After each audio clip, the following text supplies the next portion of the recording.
সাহসী দেশপ্রেমীকে এখানে বন্দী ছিলেন। বিপ্লবীরা কারাগারের চার দেয়ালে থাকতে পারে, কিন্তু দেয়াল কখনো বিপ্লবকে থামাতে পারেনি। বিপ্লব ঝড়ের মতো ছড়িয়ে পড়েছিল। উত্তরের প্রাচীরে একটি পাটের গুদাম এবং রান্নাঘর ছিল। উত্তরের প্রাচীর থেকে বন্দীদের যাওয়ার পথ পরিষ্কারভাবে প্রস্তাব ছিল, যেখান থেকে সহজেই পালানো সম্ভব। গুপ্ত এজেন্সির দ্বারা গোপনে বালিশে লুকিয়ে রাখা 7টি পিস্তল, দড়ির মোম এবং বোমা তৈরির উপকরণ। হঠাৎ খবর এলো নরেন্দ্রনাথ ঘোষাল ব্রিটিশ সরকারের রাজসাক্ষী হয়েছে। সমস্ত পরিকল্পনা তিনি ব্রিটিশকে জানাবেন। আন্দোলনের জন্য 1908 সালের 31শে অগস্ট নরেন্দ্র ঘোষাল তাদের সঙ্গে দেখা করবে। তার শরীরে গুলির তাকে শেষ করে দেওয়া হবে। মানিকতলা বোমা ষড়যন্ত্র মামলায় অনেক বন্দীকে কারাগারে পাঠানো হয়েছে।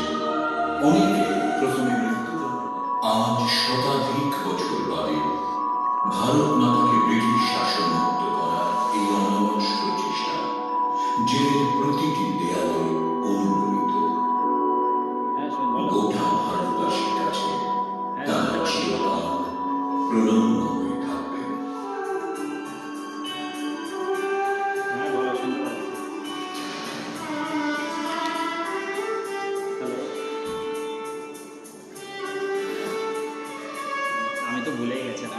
Hi guys, welcome back again. तो मैं आपको बता दूं, इसके पहले वीडियो में अलीपुर जेल म्यूजियम पूरा दिखाने की कोशिश किया था, और ये वीडियो में स्पेशली नाइट का जो इवनिंग का जो शो है, लाइट एंड साउंड शो, उसके लिए मैं स्पेशली रिकॉर्ड करूंगा। तो ये वीडियो, ये ब्लॉग जो रहेगा वो पूरा उसके बेस पे रहेगा।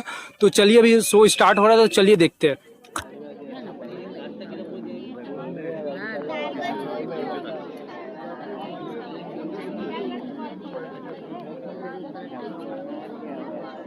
स्वागत करता है। करीब 100 वर्ष पहले निर्मित इस ऐतिहासिक परिसर में आप बैठे हैं। आपके सामने जो 4 इमारतें हैं, ये थे कैदियों के जेल खाने यानी वार्ड्स, जिनमें अनगिनत स्वाधीनता संग्रामियों के देशभक्ति गीतों के स्वर आज भी गूंज रहे हैं। जेल खानों के बिल्कुल बीच है ये स्तंभ, द सेंट्रल टावर, जहां से कड़ी निगरानी रखी जाती थी इन जेल खानों पे।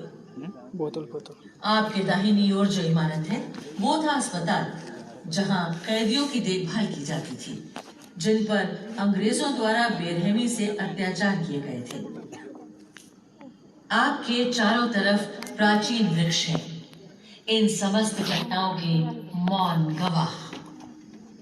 शो की अवधि की हुकूमत जैसे जैसे बढ़ने लगी, वैसे वैसे बढ़ने लगी उनकी ज्यादा से ज्यादा मुनाफा कमाने की आवाज़। ब्रिटिश पार्लियामेंट ने ईस्ट इंडिया कंपनी को हमारी धरती पर अपनी मर्जी के कानून बनाने की और साथ ही जेल बनाने की इजाज़त भी दे दी। और इसी व्यवस्था के तहत 1810 में शुरू हुआ अलीपुर जेल बनाने का काम। सन 1864 में पूरे देश में कई सेंट्रल जेल बनाए गए। अलीपुर जेल को भी सेंट्रल जेल का दर्जा दिया गया। विदेशियों ने इसे सेंट्रल जेल बनाया था, मगर हमारे जोशीले हिंदुस्तानियों ने इसे आजादी के संग्राम का मैदान जंग बना दिया।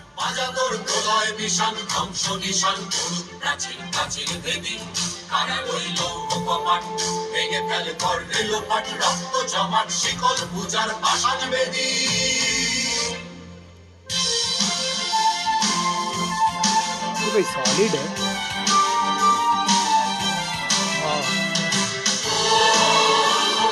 बनाने के लिए 1906 में शुरू किया गया एक नया अलीपुर सेंट्रल जेल बनाने का काम।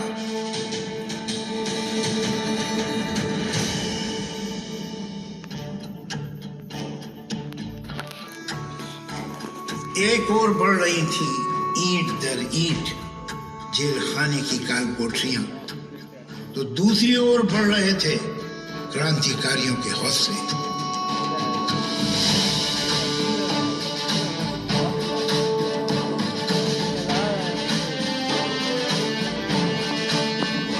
सन 1913 में यह तहखाना पूरी तरह बन के तैयार हो गया। और इसकी चार दीवारियों सामने आना भाई। जोशीले क्रांतिकारियों के जत्थे बंद कर दिए गए, जिनके सीनों में धधक रही थी आजादी की आग और होंठों पे गूंज रहे थे आजादी के नगमे।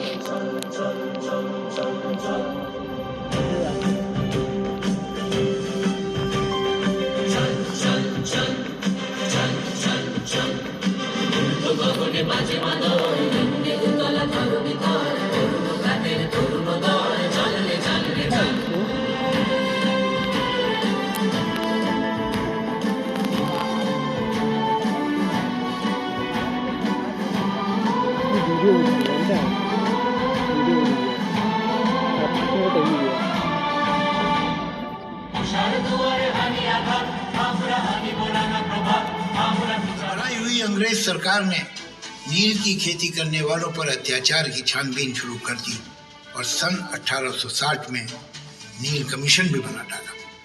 दूदू मियां तो सन 1862 में गुजर गए, मगर जो लड़ाई उन्होंने शुरू की थी उन तमाम इलाकों में फैलती चली गई जहां जबरदस्ती इस नील की खेती करवाई जाती थी।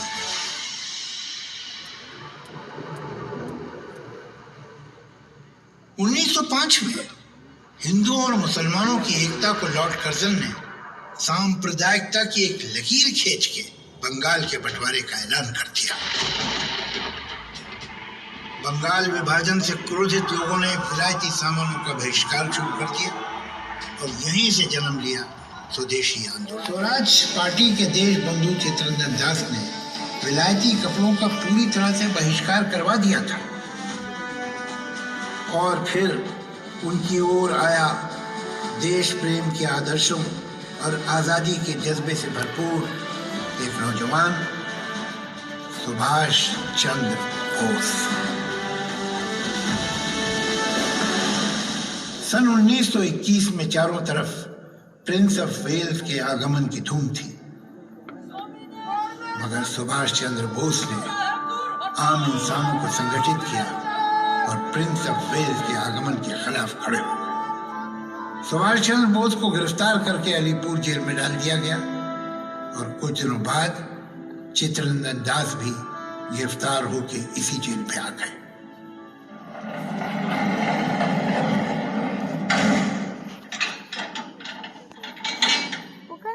पिंजरे में कैद मैं सलाखों से बाहर देखता हूँ, सिर्फ एक विशाल बरगद का पेड़ दिखता है। मेरे इस असहनीय अकेलेपन का साथी है सिर्फ कोठरी की चींटियां। मेरा मन एक एक कदम बढ़ता जा रहा है एक गहरे पागलपन की ओर। भगवान मुझे बचाओ। क्या तुम सुन रहे हो भगवान? सुन रहे हो मेरी प्रार्थना? हाँ, एक गहरी शांति छा रही है मेरे जख्मी दिल पर। लगता है जैसे मैं देख पा रहा हूं श्याम सुंदर श्री कृष्ण को। मेरे चारों तरफ वो है, वासुदेव कृष्णा। वही रक्षा करेंगे, वही मुझे रास्ता दिखाएंगे। हमारी सहयोगी मेरी अर्धांगिनी वासंती देवी। माँ प्रणाम। जीते रहो सुभाष, जीते रहो।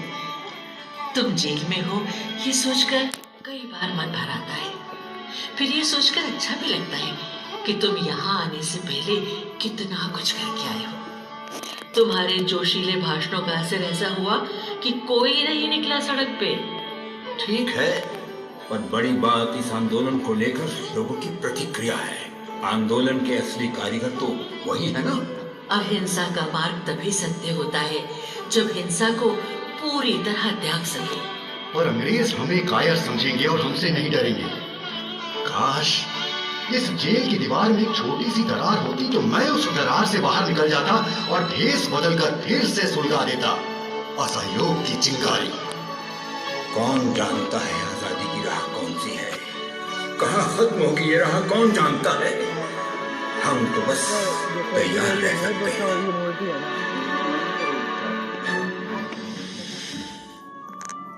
गांधी जी कह उठे, चित्तरंजन दास अनगिनत खूबियों के मालिक थे, पर साथ ही उनकी जबान पर, उनके दिल में बस एक ही ख्याल था, देश की आजादी।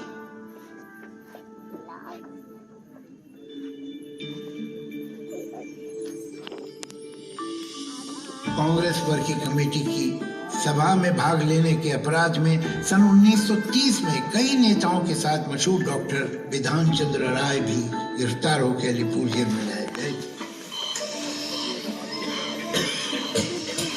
Good morning doctor Roy.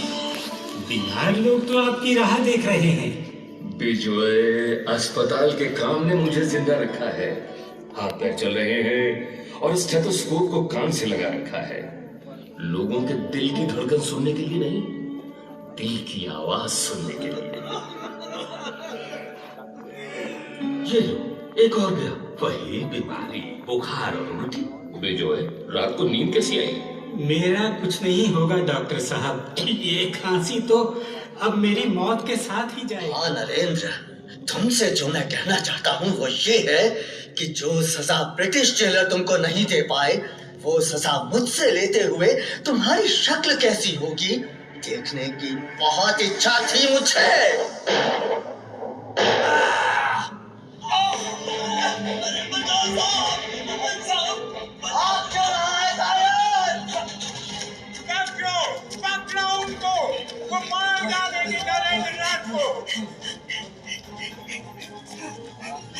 एक बात पकड़ में आई, कागज के रख दूंगा।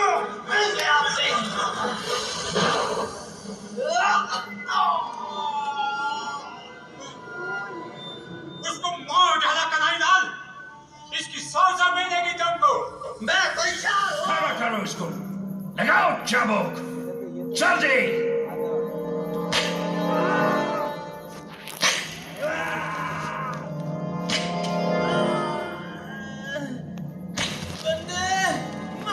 दिसंबर की भरी दोपहर में सुभाष चंद्र बोस के नौजवान वॉलंटियर विनोय कृष्ण बोस, बादल गुप्तो और दिनेश चंद्र गुप्तो ने पूरी बेखौफी से राइटर्स बिल्डिंग में घुस के सिम्पसन को मौत के घाट उतार दिया।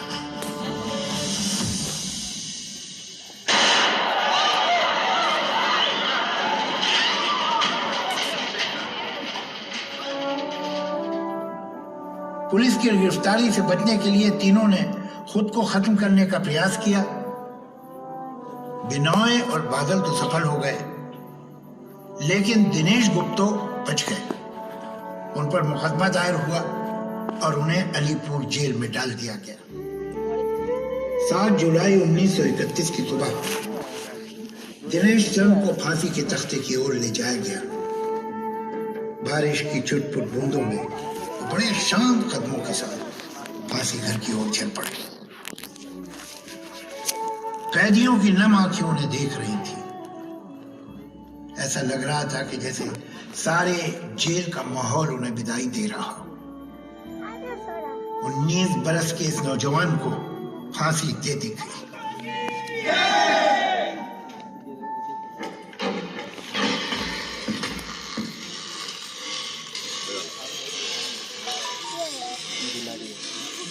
देखेगा नहीं था। सन 1934 जनवरी के महीने में जवाहरलाल नेहरू कलकत्ता आए। एक के बाद एक कई सभाओं और आम जलसों में अंग्रेजी हुकूमत के खिलाफ असहयोग की अपील करते रहे। 13 फरवरी को इलाहाबाद लौटते ही उन्हें गिरफ्तार कर लिया गया। उन पर देशद्रोह का इल्जाम था। उन्हें 2 बरस की सजा सुनाई गई और अलीपुर सेंट्रल जेल भेज दिया गया। पंडित नेहरू को 10 फुट बटा 9 फुट की एक छोटी सी कोठरी में रखा गया था। कोठरी के बाहर था एक छोटा सा बरामदा और उतना ही छोटा आंगन।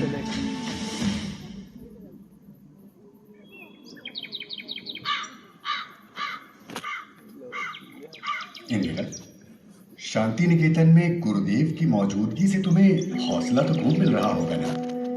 हाँ बाबा, सच में लेकिन आपको एक बार फिर से जेल में देखकर बिल्कुल अच्छा नहीं लग रहा है। जब भी लगने लगता है कि अब कुछ होगा, उसी वक्त अंग्रेज पकड़कर मुझे जेल में डाल देते हैं। 7वीं बार है ये, 7वीं बार। बाबा, काश मैं थोड़ी बड़ी होती तो आपके इस आंदोलन को आगे लेकर जाती।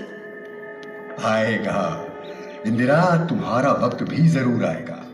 इस आजादी की जंग में पंडित नेहरू को 9 बार जेल की सजा मिली। उन्होंने अपनी जिंदगी के 3259 दिन जेलों में गुजारे थे और जोर से भरे जलसों में गूंज रहे थे देश प्रेम के गीत। इन जुलूसों और गीतों की गूंज अलीपुर जेल में भी ऐसे फैल गई जैसे लड़ाई के मैदान में बहादुर लड़ाकों को जीत का पैगाम मिल गया। और फिर वो दिन आया, 14 अगस्त 1947 की आधी रात को 15 अगस्त होते ही भारत की पूरी आजादी का ऐलान कर दिया गया।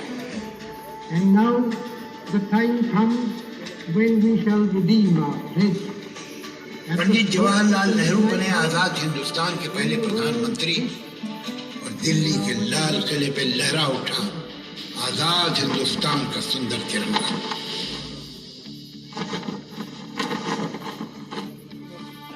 जिन बलिदानों और उसूलों पर हमें आजादी मिली थी, हम आज उनका पूरे मन से नमन करते हैं। आजाद हिंदुस्तान में वो स्वप्न, वो मूल्य, वो उसूल ही हमारी सबसे कीमती धरोहर है।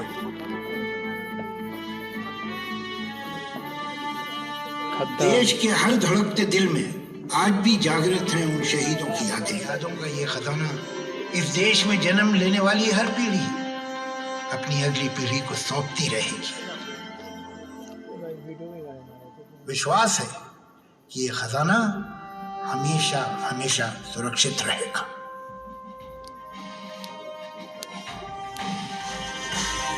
शेर हिंद आगे बढ़, मने से फिर भी तू न डर। तू शेर हिंद आगे बढ़, मने से फिर भी तू न डर।